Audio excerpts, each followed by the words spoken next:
An octopus has more neurons in its arms than in its brain, and that single fact changes everything about how we should think about organizational intelligence. The creature that scientists consider the closest thing to alien intelligence on Earth didn't evolve a powerful central processor, but instead evolved 8 semi-autonomous problem-solving units that barely need permission to act.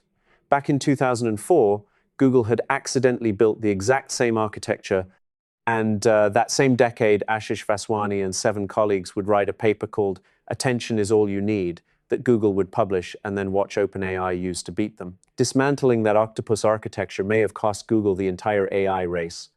What nobody discusses when analyzing Google's slide from the company that could do anything to the company that kills products you love is that this story isn't about leadership failures or cultural decay. The real issue is a fundamental misunderstanding of how distributed intelligence actually works. And that's an understanding that a boneless marine invertebrate figured out 300 million years ago. So let's talk about octopuses, not as a metaphor, but as a literal blueprint for organizational design.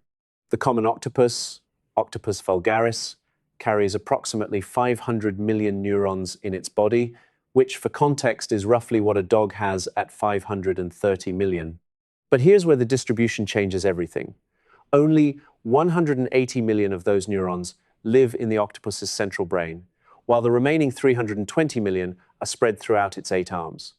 Each arm contains about 40 million neurons, which is roughly the same as a frog's entire nervous system, and each arm can taste, touch, and make decisions on its own. Peter Godfrey Smith, the Princeton-trained philosopher who spent years diving with octopuses before writing Other Minds, documented something at the Marine Biological Laboratory in Woods Hole that challenged our understanding of cognition. When an octopus arm gets severed from the body, it will continue responding to stimuli for up to an hour, pulling food toward where a mouth would be, avoiding painful textures, and solving simple problems.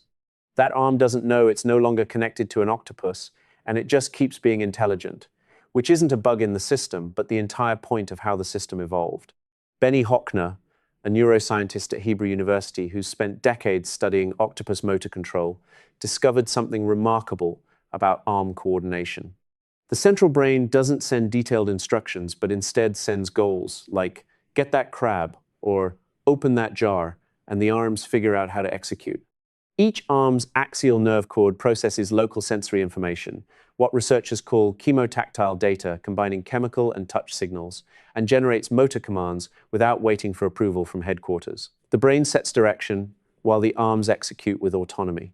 What makes this system so robust is that when one arm encounters an obstacle, it doesn't freeze and send an error report upstream, but adapts locally instead. The other arms don't even need to know what happened, and the system keeps moving toward the goal while individual components solve local problems in real time. Gene Boll, a cephalopod researcher at Millersville University, has documented octopuses solving complex maze tasks where different arms appear to be trying different strategies simultaneously, which is parallel processing in the most literal biological sense. This architecture appears elsewhere in nature too. The slime mold Physarum polycephalum, a single-celled organism with no brain whatsoever, can solve the Tokyo rail network optimization problem by finding efficient routes between food sources that mirror the actual rail system engineers spent decades designing. No central processor exists, no planning committee meets, and just distributed nodes responding to local chemical gradients maintain network-wide coherence. Nature's most robust problem-solving systems distribute intelligence to the edges, and that pattern shows up again and again. Vertebrate nervous systems work the opposite way because your brain micromanages everything. When you reach for a coffee cup, your motor cortex sends detailed commands through your spinal cord, specifying exactly which muscles should contract in which sequence. Something unexpected happens, like the cup being heavier than expected or moisture on the surface, and that information has to travel all the way back to your brain, get processed, and generate new commands, which takes time. You've felt this delay every time you've fumbled a catch, but the octopus doesn't fumble because the arm handles it locally. Now, for why this matters beyond marine biology. During the early 2000s, Google faced a problem because the company was growing fast and traditional approaches to corporate organization couldn't keep up. Larry Page and Sergey Brin, with Eric Schmidt as CEO, tried something unusual and created an architecture that mirrored the octopus nervous system almost exactly, whether they realized it or not. What Google built wasn't just about management, but about how intelligence itself should be distributed across an organization. And it aligned with something computer scientist Melvin Conway observed back in 1967. Organizations inevitably design systems that mirror their own communication structures. And Conway's law suggests that if you want distributed adaptive systems, you need distributed adaptive organizations. Google built exactly that kind of structure. The famous 20% time policy let engineers spend 1 day a week on projects that interested them without asking permission. And this wasn't a perk, but arm autonomy in action.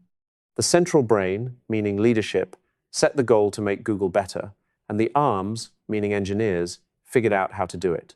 Gmail came from 20% time, Google News came from 20% time, and AdSense, which would become Google's primary revenue engine, also came from 20% time. But the structure went deeper than that policy alone.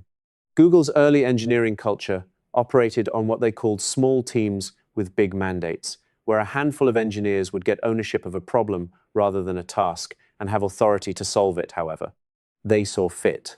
The central organization provided resources and direction, while the teams provided execution and innovation, which matches the exact architecture Benny Hockner documented in Octopus Motor Control, where goals come from the center and execution happens at the edge. And that structure worked spectacularly well. Between 2004 and 2012, Google shipped more transformative products than any company in tech history, including Search, Gmail, Maps, Android, Chrome, YouTube acquisition and transformation, and Google Docs. Small teams with high autonomy and minimal coordination overhead produced that list. Meanwhile, in 2017, Vaswani's team at Google Brain published Attention is All You Need, introducing the transformer architecture that would become the foundation of modern AI. Google had the research, the talent, and the infrastructure all in place. And that's when Google developed what immunologists would recognize as an autoimmune response, the organizational equivalent of a body attacking its own healthy tissue. The company had grown to tens of thousands of employees, coordination costs were rising, and some 20% projects were duplicating effort. Eric Schmidt's leadership team couldn't always see what the arms were doing, and they did what every traditional organization does when it gets scared by centralizing control. The 20% time policy was never officially killed, but was slowly strangled instead. Marissa Mayer, then a VP who had championed the policy, later watched it wither as performance reviews started penalizing time spent on non-core projects. Managers faced evaluation on team output rather than innovation, and the small team structure gave way to larger, more coordinated efforts with more oversight. Google built elaborate planning processes, review committees, and launch approval chains, and the arms started needing permission for everything. The moment you require the arms to check with the brain before acting, you've lost the entire advantage of having a distributed system. An octopus with a centralized nervous system wouldn't be an octopus, but would be a very slow, very vulnerable, very dead creature instead. The whole point of distributed cognition is that local problems get solved locally at the speed of local processing. And the moment you add coordination overhead, you've converted a parallel system into a serial one. 8 problem solvers become 1 problem solver with 8 manipulators, and that transformation happened to Google. 3 specific principles from Octopus neuroscience reveal what went wrong and what Google should have done instead. The first principle is what researchers call local sensory authority. And in an octopus, each arm has complete authority to interpret its own sensory data. The chemotactile receptors in the suckers don't send raw data to the brain for processing, but process locally and send only relevant conclusions upstream. The brain knows arm 3 found food or arm 6 encountered obstacle without knowing the specific texture, chemical signature, or spatial coordinates that led to that conclusion, because it doesn't need that level of detail. Google's early architecture had local sensory authority built in. Engineers closest to users and code had authority to interpret what they were seeing and act on it. So a Gmail engineer who noticed users struggling with attachment sizes didn't need to commission a user research study, present findings to a committee, and get approval for a solution, but could just build the solution directly. The centralized Google lost that capability entirely. Decision-making authority migrated upward, and engineers became sensors rather than processors. Raw data, including user metrics, competitive analyses, and technical assessments, flowed up to leadership, who then sent process decisions back down, and the round trip got longer and longer. By the mid-2010s, Google employees joked darkly about death by committee because a feature that would take a startup 2 weeks to ship took Google 6 months of approvals. Meanwhile, companies that maintained ARM autonomy were transforming industries. Amazon's two pizza teams, groups small enough to be fed by two pizzas, operated with almost complete independence within defined boundaries. But Amazon wasn't alone in this approach. Haier, the Chinese appliance manufacturer, implemented something called Rendenhai, which literally means integration of person and goal, breaking the company into over 4,000 micro-enterprises, each with profit and loss authority. Buurtzorg, a Dutch healthcare organization, eliminated middle management entirely and let self-organizing nursing teams handle everything from patient care to scheduling to hiring. These weren't management experiments, but octopus architectures in practice. The results speak clearly. Amazon launched AWS, Prime, Kindle, Alexa, and countless other transformations, while Google struggled to integrate its own messaging apps. Haier went from near bankruptcy to the world's largest appliance maker, and Buurtzorg achieved the highest patient satisfaction scores in the Netherlands, with 40% lower costs than traditional providers. The second principle is what Godfrey Smith calls behavioral repertoire independence, and it means each octopus arm has its own library of learned behaviors. When Arm 2 learns that a particular rock has sharp edges, Arm 2 knows this, but Arm 7 might not. The arms don't share detailed memories, which sounds like a bug, because wouldn't it be more efficient if all arms learned from each other? The answer is no, and here's why. The cost of synchronizing detailed knowledge across 8 independent processors exceeds the benefit, because the octopus would spend more energy keeping all arms updated than it would save from shared learning. Octopus has evolved a more elegant solution instead, where arms share strategic patterns but not tactical details. One arm discovers a new category of threat, like a predator type rather than a specific predator location, and that higher-level pattern propagates while the specifics stay local. Google's original architecture understood this intuitively. Teams shared strategic insights through culture, documentation, and cross-pollination of engineers, rather than through mandatory processes. When the Gmail team figured out something about user onboarding, the knowledge spread through engineers moving between teams, through casual conversation, through internal tech talks, not through required knowledge-sharing meetings that would have ground everything to a halt.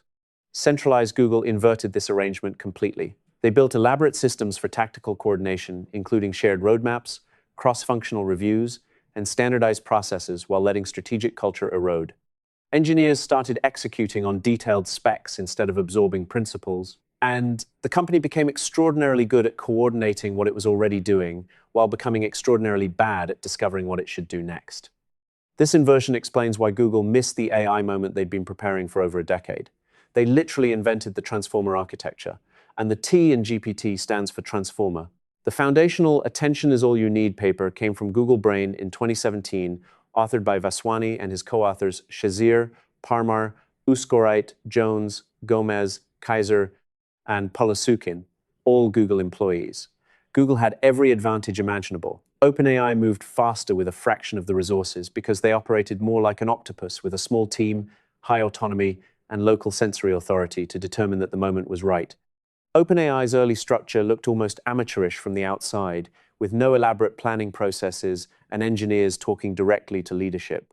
What Google viewed as organizational immaturity was actually octopus architecture in action, and no committee approval was required to bet the company on a technology Google had invented.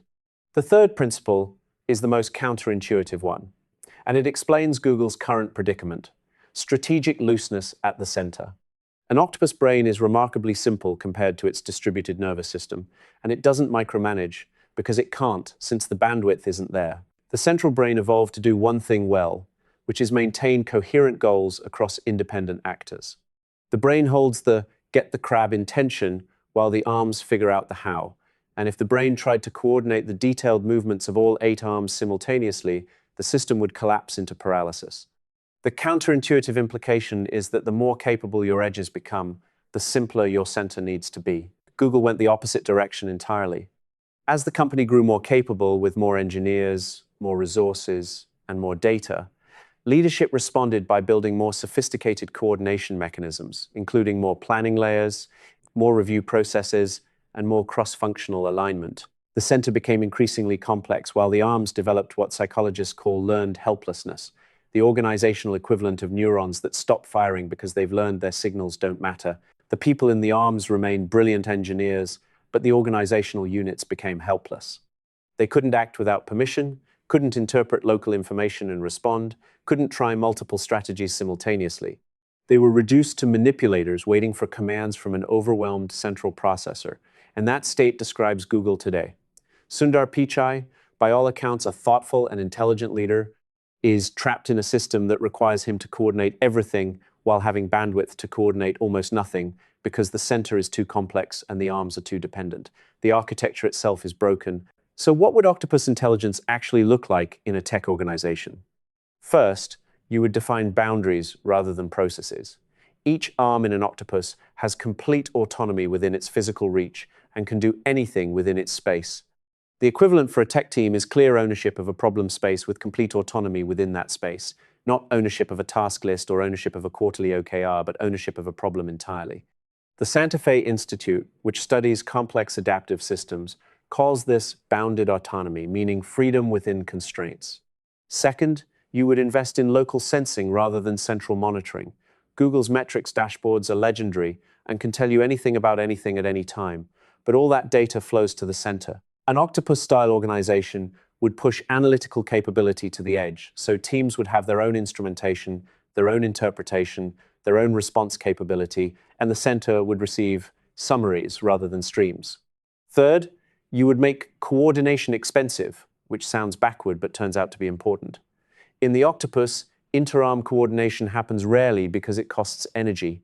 Making coordination easy through free Slack channels, default to calendar invites culture, and mandatory syncs means you'll get more coordination than you need.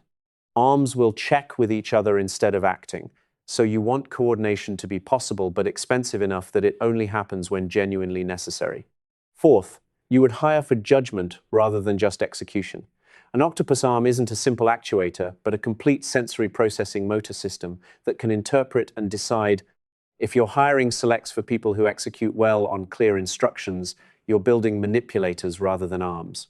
You need people who can hold goals and generate their own instructions. Finally, you would accept divergence.